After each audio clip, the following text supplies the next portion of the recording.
tegang gitu. Tegang gitu. Apa dengar? Wah, ayo. Oh, Ya itu boleh. Boleh aku. dari tempat ini. Hah?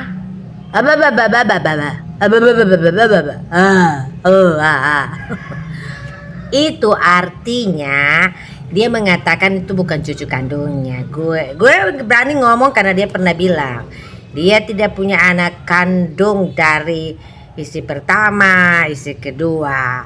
Dia tidak punya anak kandung. Dia sendiri yang ngomong. Jadi gue berani ngomong. Wah. Ah, kata orang dia akan mendapatkan karma, dan pada saat dia sakaratul maut atau pada saat dia sakit berat, dia akan membayang-bayangkan orang-orang yang dia sakitinya, siapa-siapa yang dia sakitinya, kesalahan apa yang dia perbuat kepada orang-orang yang dia sakitinya. Itu katanya orang sih, tapi memang aku sudah menganggap begitu dari awal. Ternyata memang betul kata orang, mereka lihat dari Al-Quran segala macam begitulah gitu. Baru orang yang disakiti tidak memaafkan dia akan mendapatkan azab kubur. Amin, insya Allah. Kenapa aku berani ngomong begini? Karena dia pernah menyakiti gue. Masa kodok tetangga mau dipaksa dinikahi? Oke, memang nikah baik-baik, tapi kan tidak mau. Karena tidak mau, dia paksa dengan cara kasar. Itulah. Terus dendamnya itu belum sampai sekarang, itu belum hilang-hilang itu dendamnya. Terus masalah anak itu memang fakta, dia pernah ngomong itu anaknya itu bukan anaknya dia. Itu si Arham Habibi. Yang lain-lain itu belum ada, baru Arham Habibi itu saatnya dia ngomongin. Arham Habibi dengan yang kedua. Aku udah bisa ngomong. Pokoknya yang satu itu yang lain cucu-cucu ponakan aku, yang lain ponakan aku 3. Itu cucu-cucunya. Terus yang satu yang putih-putih itu udah samain aja muka gue sama mukanya. Sama kan? Mata gue sama semua. Emang sih kata orang sih mata gue sama. Mata, hidung, apa segala macam dan tetek bengek. Ya iyalah, sepohon mau ditanya lagi. Makanya terus itu takut sekali sama si Rika Konio. Dia takut jangan sampai anaknya itu bakal tahu yang mana keluarga aslinya, yang mana ibu kandungnya. Apakah memiliki darah monoarfa enggak? Ya iyalah, monoarfa lah. Iya kan? Buyutnya kan monoarfa, bukan buyut ya. Sudah kakek nenek kalau orang Makassar bilang neneknya itu. Pokoknya gitu lah, monoarfa lah gitu. Itu kan. Gue mau bilang apa lagi? Fakta lah. Belum lagi satu videonya. Istrinya mengatakan dia ternyata Rusli menyebutkan istrinya si Pedeto. Memang benar sih. Aduh, nggak perlu gue marah. Jadi polisi itu kalau bilang pencemaran nama baik, dia sendiri taruh di postingan Facebook. Ternyata Pak Sumenaro yang hidupnya pesek siap-siap ya akan didenda 25 juta.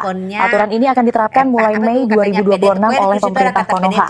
Desa yang hidupnya pesek siap-siap. Gak ada yang bisa nentang gue. Cuma habis-habis di polisi ini, dibongkar sana bongkar sini, lapor sana lapor sini ya. Pokoknya kalau masalah anak itu sensitif banget. Kalau macam-macam sama gue, nggak peduli gue mau diapain, gue mau dibunuh kayak mau apa, nggak peduli. Kalau mereka menghantam gue, makin terbongkar kan siapa ibu kandungnya. Pokoknya salah satu ada anaknya Rusli juga di situ, ada ibu kandungnya itu pelacur. Dia toilet umumnya para polisi. Ini maksa ketawa. Ada 2 bunga, ada 3 bunga, ada 3 balak atau 4 balak. Pokoknya deh ada salah satunya itu ya. Gue cuma bocorin. Pokoknya siapa yang melawan gue nggak ada.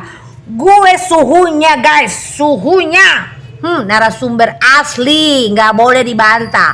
Makin dibantah makin gue bongkar-bongkar semuanya. Dah. Sampai rambut gue berubang, gue gak akan ngalah. Pokoknya ibu kandungnya ada salah satu juga anaknya. Tunggu gue potong, anak angkatnya Rusli itu kan banyak gitu. Banyak. Pokoknya semuanya itu bukan darah dagingnya Rusli. Cuma kecuali ada yang beberapa itu darah dagingnya Rusli gitu. Tapi utuhnya Rusli mati. Polisi nggak boleh marah, nggak ada di pasal itu kalau hukum mati gitu. Kalau pencemaran nama baik atau apalah undang-undang IT dan segala macam lah, emang IT digunakan ya. Kan polisi sekarang kan tahu kan rahasianya di tangan aku juga kan. Gitu. Kapoldanya aja gue kejar dulu. Jadi nggak usah banyak-banyak molot gitu. Gue lebih tahu semua. Mau maksa-maksa gue, nentang-nentang gue dan sebagainya. Pakai lapor polisi, nggak ngaruh buat gue mau dibunuh juga kagak ngaruh. Gitu. Apalagi cuma pasal dan sebagainya. Lagian pasal yang dipakai lagi cuma pasal palsu lagi. Mau suka gue bongkar lagi itu tentang tambang pungli dan sebagainya. Gue juga salah satu korbannya situ, ada rekaman dan semuanya. Polisi juga ikut-ikutan campur. Waktu dulu aku dimasuki di kamar si Rusli, kalian ada di mana? Sembarangan saja cari usut siapa itu si Inces. Kapolda pernah utus intelnya, salah satu intelnya itu tahun 2000 berapa ya? 2019 kalau nggak salah itu. Sudah senjata apa segala. Gue juga titip pesan ke KPK, gue mau ketemu dengan intelnya Polda ini bla bla bla bla bla. Kalau aku nggak kembali dalam 24 jam berarti aku sudah dibunuh dan bla bla bla bla bla. Ternyata di situ gue buka lagi data gue. Ternyata ada itu datanya sama gue. Pantesan aja Kapolda sempat lari sih, berapa kali dia lari dari gue, 3 kali kejaran gue sama Wakapolda. Tadinya mau mencampur serta dilihat aku, padahal dia kan nggak kenal aku, gue kan nggak pakai masker. Dia lihat aku nggak jadi balik dia, katanya nggak mau, dia tutup pintu, ajudannya ketuk. Pak ini kacang ini nama gue sama ini kan beda tuh, jadi nggak mau itu urusannya Kapolda, nggak mau. Gue kaget, aduh gue kan belum ngomong, dia kan nggak tahu saya, kok dia rupa ketakutan. Gue cuma curiga, jangan sampai ada yang dari pusat nelpon gitu. Namanya Princess Mona Arfa titik bla bla bla bla alias Princess Aib, itu nggak boleh disentuh ya kalau pingin aman, itu aja kalau pingin aman. Ini masalah masalah kodoku, oke? Paham? Bukan kodonya polisi, ini kodo, tau nggak kodo aku yang mau dicemari dulu, mau diperkosa gue dulu, cuma karena Rusi hutunya lemah jadi kagak bisa jebol. Orang jenis Ponto aja yang udah sah mau paksa nikah dan sebagainya, bahkan sudah terobos pakai sana pakai sini, pakai dokter Maimun, pakai siapa lagi, ada berapa orang pokoknya suhu master ilmu silat dari mana lah, ilmu putih dari mana, kagak mampan. Kecuali kemarin aku 2 orang yang pernah bisa, itu Pak Joki Filiputo dengan Dokter Al Idrus. Dokter Al Idrus itu dia dokter gigi tapi dia memiliki ilmu gitu lah, ilmu. Lo tunggu lo Mona Arfa kuat guys, jadi kagak ada bisa yang nyentuh gue, paham? Enak aja. Ini tele gue, bukan tele kalian, bukan telenya Habibi, bukan telenya Konio. Tapi hutunya Habibi ya, iya betul. Bukan telenya Tahir, si tele Tahir itu si tele bisa, si Rita Tahir. Jadi jangan banyak mulu. Partai PDI yang kagak lolos calon, mana bisa lolos, kodonya aja lo yang bisa dicoblos. Otaknya nggak ada, sekolah aja nggak ada, sekolahnya aja cuma tamatan SMA. Itu dipelihara sama siapa? Bapak gue yang pelihara, yang hidupi mereka. Jadi nggak usah banyak molot sama gue lebih tahu, gue suhunya di sini, gue suhu Aib, tahu nggak sih?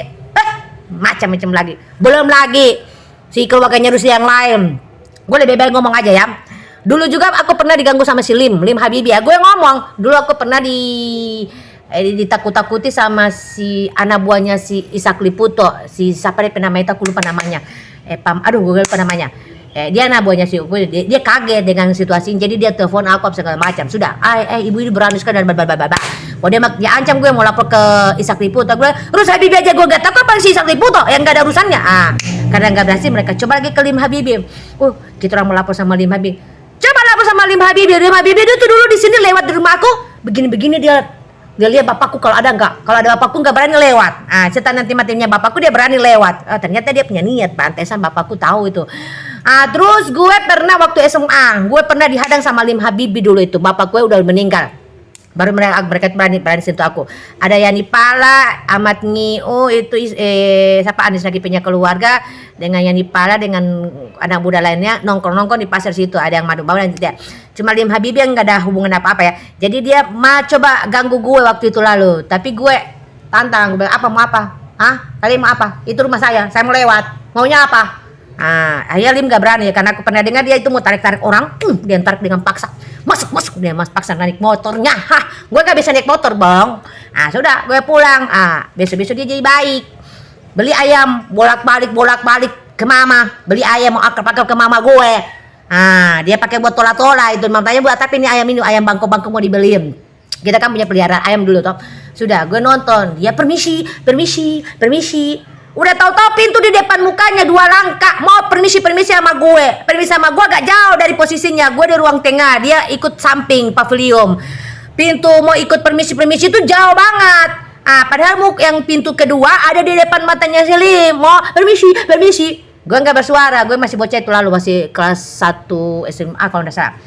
Gue lihat begini, gue keluar dari tempat duduk, gue banting pintu, udah. Dari situ Lim udah nggak pernah ganggu lagi gue. Ya udah, alhamdulillah nggak pernah ganggu. Jadi dia berusaha, oke, gue hormati, dia nggak nyentuh gue. Tapi kalau dia bayang bulu sama gue juga kan bayang bulu. Gue nggak takut sama pembunuh, guys. Tahu nggak? Gue nggak takut. Gitu. Gue bilang gue nggak takut. Nah, gue kan sudah pernah diserang di sini sama pisau, sama batu. Gue mau dibunuh, mau diperkosa sama keluarga Habibie dan sebagainya. Gue kagak takut. Selagi gue berada di jalan yang benar, gue kagak takut. Toh juga kita kan bakal mati. Umur gue juga kan tinggal sedikit lagi, tinggal sisa aja yang gue jalani ini. Ini ngapain mau takut? Ngomong aja padanya, biar terungkap apa faktanya. Gitu aja. Takut guys. Terus lanjut lagi. Di mana lagi gue udah lupa tadi. Terus si Rusli Habibie, aduh. Dia mau perkosa anak tetangga. Gue pikir nih jantan, guys. Aduh. Nih, ibu-ibu kalau bercinta kerolota banget. Dia udah gini. Gue udah begini. Badan gue cuma beratnya 35 waktu lalu. 30 sama 35 gue gak turun badan tuh. Sudah, begini. Gue udah, kalau ditanya sih berapa lama gue diangkat kan cepat banget kalau dengan tenaganya Rusli yang besar begitu. Tapi ternyata Rusli gue udah smackdown kiri kanan. Burunya letoy, guys. Aduh, ini gubernur lo, gue bilang gurunya letoy. Burunya letoy, push ke bawah nggak ada. Nafsu sih gini. Gitu sih Rusli. Gue pikir juga kenapa, gue lihat spermanya keluar nggak, kesuara nggak. Ternyata nggak ada basah-basah juga sih, nggak, cuma nggak tahu juga apakah basah di dalam atau enggak. Cuma dia udah begini gitu. Tapi gue kira kenapa, gue kira jantungan. Ternyata dia udah libidonya udah naik sekali. Tapi karena dia udah berjam-jam baku hantam dengan aku di tempat duduk dan narik-narik rambut gue dan sebaku hantam segala macam, itu kepala gue sampai mau disuruh isap putunya kan tadinya toh. Dia udah gitu kan. Gitu. Gue kaget. Ternyata letoy. Tenaga, makanya ada wartawan ngomong, gue kan masih kecil betul belum terlalu mengerti. Nanti gue tanya-tanya, ternyata memang betul ada orang nafsu tinggi, tenaga kuda, tapi powernya apa itu dia bilang gitu. Pokoknya kayak gitulah, gitu istilah. Gue pokoknya kayak gitulah. Baru gue pikir, gue tanya-tanya sama janda-janda, sama pelacur-pelacur yang di mana aja gue tanya, begini, mereka kasih tunjuk ilmunya. Ternyata betul. Betoy, madu, gimana sih? Entah, apa tuh namanya itu?